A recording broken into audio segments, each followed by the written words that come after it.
Ominous title, isn't it? But probably not too far off. Usually when you ask people what they think about historical combat, you typically get one of two models. It's either brute force clashing and bashing, where they just picked up massive, overly heavy weapons and slowly and clumsily swung them at each other, trying to overpower the opponent and beat them to a pulp. At least in medieval Europe, compared to the high refined skill of the samurai, for example, which would be the second idea, that everybody was trained in swordsmanship, or at least a certain class. Everybody was a master and highly skilled and fancy and all of that. Both of those ideas have been represented in fiction. And if you've taken a casual glance at the historical fighting manuals, you may lean toward the second idea.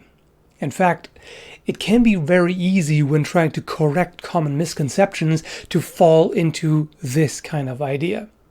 So let's deal with the first. It has already been debunked, and it's pretty easy to do. I'm just going to sum it up.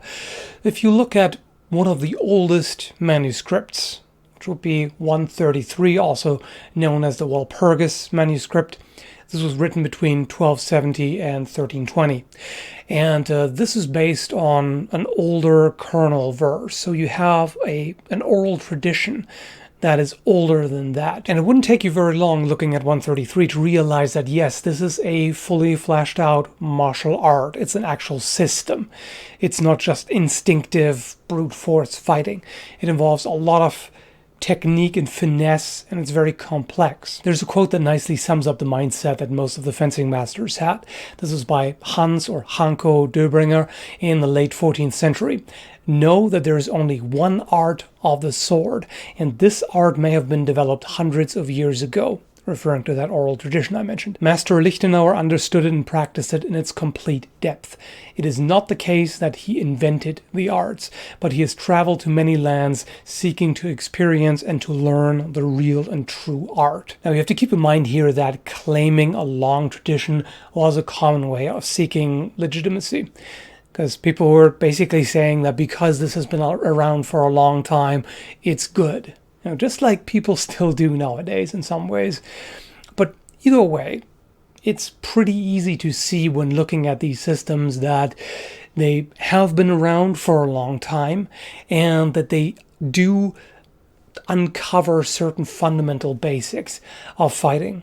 What they mean here by saying that there's one true art is that you discover certain mechanics of fighting. There are certain ways to move biomechanically that are more efficient than others. There are different styles, of course, and there were different schools of swordsmanship back in the day, just like there still are different techniques and different styles, different traditions. But despite significant variations in different time periods and regions, there are certain limits to what is effective and what isn't when fighting either with weapons or unarmed. What Döbringer also says ties in with the other portrayal of swordsmanship, which is extremely fancy looking and almost like a dance. He says, true fighting will never employ ornate, showy, or wide patterns, nor exaggerated moves which are useful only for the entertainment of spectators. Now, interestingly enough, what he says here in the Middle Ages reflects directly the way fighting is often portrayed in movies and video games. Because it is for the entertainment of spectators, it's got all these exaggerated wide movements and flowing movements and, twirling and jumping and all of that just to make it look fancier. Some people already did that back in the day to entertain a crowd, but it's not the true art. It's not the actual swordsmanship used in a fight to the death. He says serious fighting moves simply and directly, straight and without hesitation, just like the string. Everything exactly measured and calculated. Fighting as it was taught by the medieval and Renaissance masters was a little more technical than just bashing the opponent. And often the focus is on ending the fight in a single decisive blow, or at least as few as possible. So this is quite similar to Japanese swordsmanship. And you see defined martial concepts, specific guards and techniques with their own names, concepts like this guard is good against that, this technique will defeat that guard or technique, etc. Another good example is the concept of feeling. When the blades come to a bind, you read the opponent's intent based on how much pressure there is, if any, which direction the pressure is going, and then you respond accordingly. If he is strong and hard, immature giggling ensues. The combatant should become soft and light. In the case that the opponent is himself soft and light, vice versa. So this is a very similar concept to what you hear in modern martial arts. So an attack that is being defended leads to crossing of the blades, and that is immediately followed up by action. So no Hollywood style, just angry locking up and pushing. That doesn't really get you anywhere. Okay, so it should be enough for now to illustrate that complex martial arts systems existed in historical times, even in Europe. You know, I mean, if you subscribe to my channel, and you should already know that by now. But there is differences between dueling and battlefield combat. And we don't know anywhere near as much about battlefield fighting as we know about dueling, because there were no manuals written for battlefield combat. You see occasionally references here and there, but nowhere near to the extent that dueling is covered in civilian self-defense. Arguably, on the battlefield, what matters more than individual fighting skill is unit cohesion, discipline, supplies, battlefield tactics, and all of that. And fitness arguably enters more, because endurance is going to be very important, especially after a long march. If you're then forced to fight, or if you're ambushed and dealing with certain types of armor, basically anything less than a full suit of plate armor, quite often the solution is hit them harder. It's as simple as it is. Against mail, for example, it's very difficult to cut through mail, but you can still deliver enough force to damage the wearer underneath. So in that case, yeah, strength does matter, of course. Unarmored dueling, on the other hand, can be a lot more technical, because you don't need as much force to wound somebody who is wearing just clothing. And you see that in, for example, 133, where speed and finesse is emphasized over power. You can see that by the stance, you can see it by how the cut is delivered. For example, the strikes end in long point. So with the swords pointing straight forward, the end position of a thrust as well. Whereas if you want to deliver the most powerful cut you can, then you would follow through all the way and end up in a low guard instead. You should not jump to the conclusion, though, that the way to deal with armor is always just bashing it harder, because swords evolved as armor evolved and became more complete.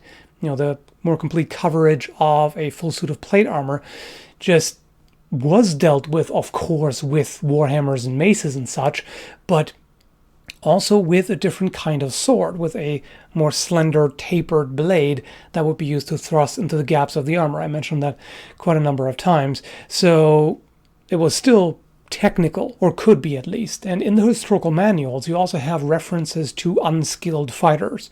For example, in the German tradition, there are references to the Büffel, or buffalo, who is somebody who doesn't understand the art and uses brute strength to win.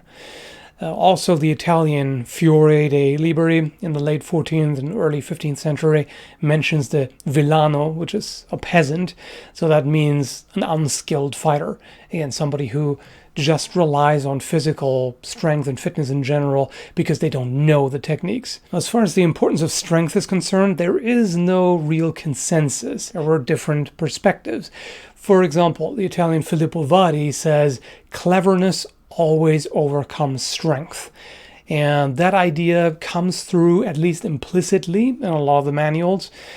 But also strength, on the other hand, is often hailed in storytelling in particular. Now, we have to separate the two, of course.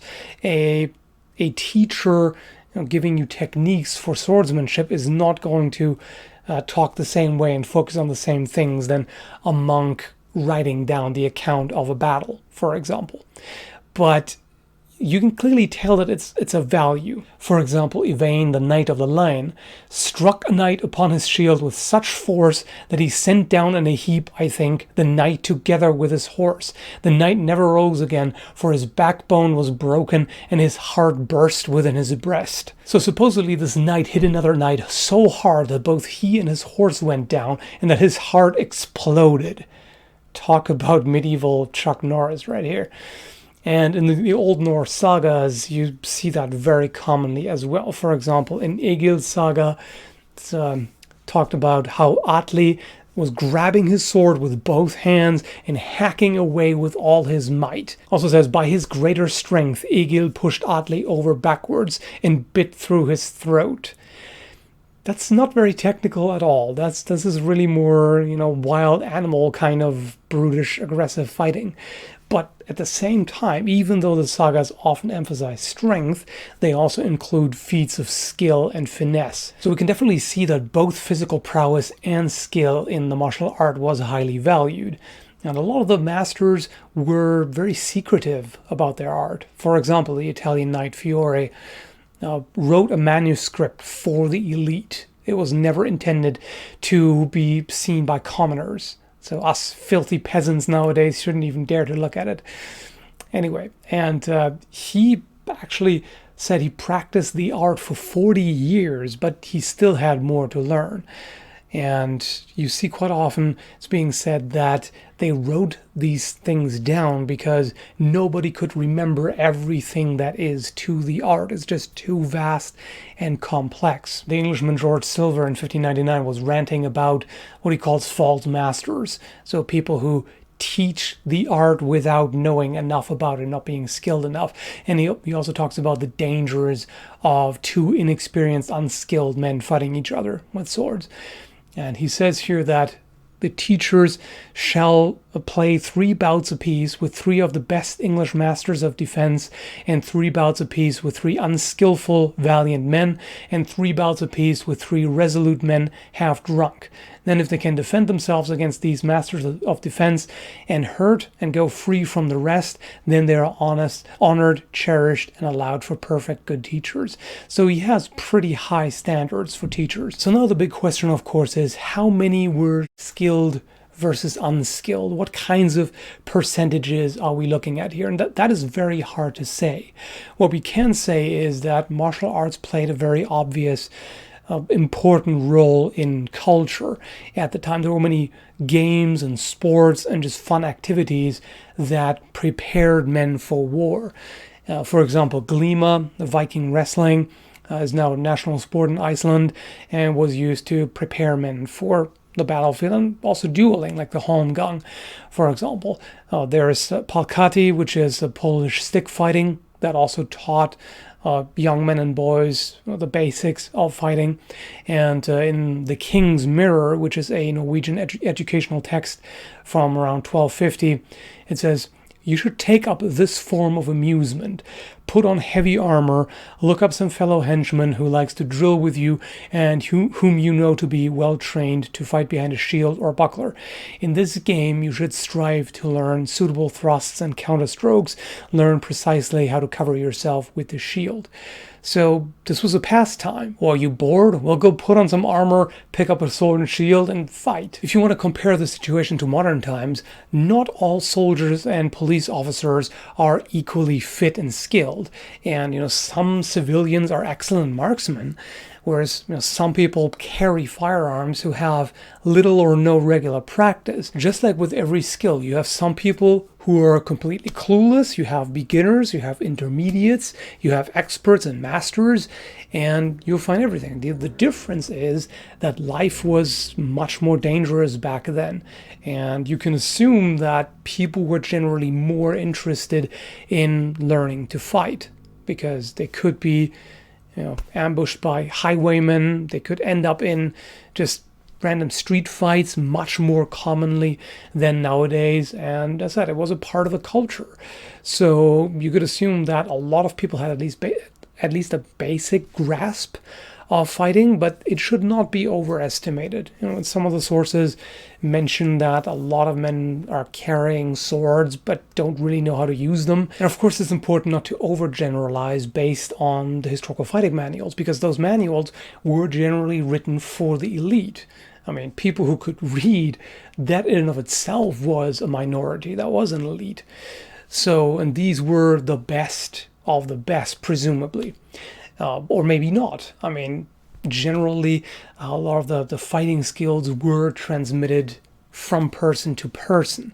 So, because somebody wrote it down doesn't necessarily mean they were among the absolute best. We can assume they were, but it's hard to say how much we lost exactly, because there was this rich tradition, oral tradition, that was just passed on from person to person. That was not written down. And also the different classes in society were fairly distinct in the Middle Ages. You had those who work, those who fight, and those who pray. Those who fight, the knights and men-at-arms, those were the ones primarily interested in learning this art and preserving it and teaching it and all of that. But at the same time, the lowest classes also had to defend themselves, of course. So we can assume that they also have a martial arts system, perhaps, or at least, they practice together and they try to learn what they can. So it's possible that we lost the peasant way of fighting, if you will, as opposed to the knight's way of fighting. But this is all speculation. It's hard to say. So either way, I hope you found this informative, and maybe that gives you a better idea of historical combat if you didn't already know. And yeah, thanks for watching. Check out the links down below if you want to support the channel. It's highly appreciated. There's going to be a link to Patreon and Patron Blades and all that good stuff. And yeah, have a good one, folks.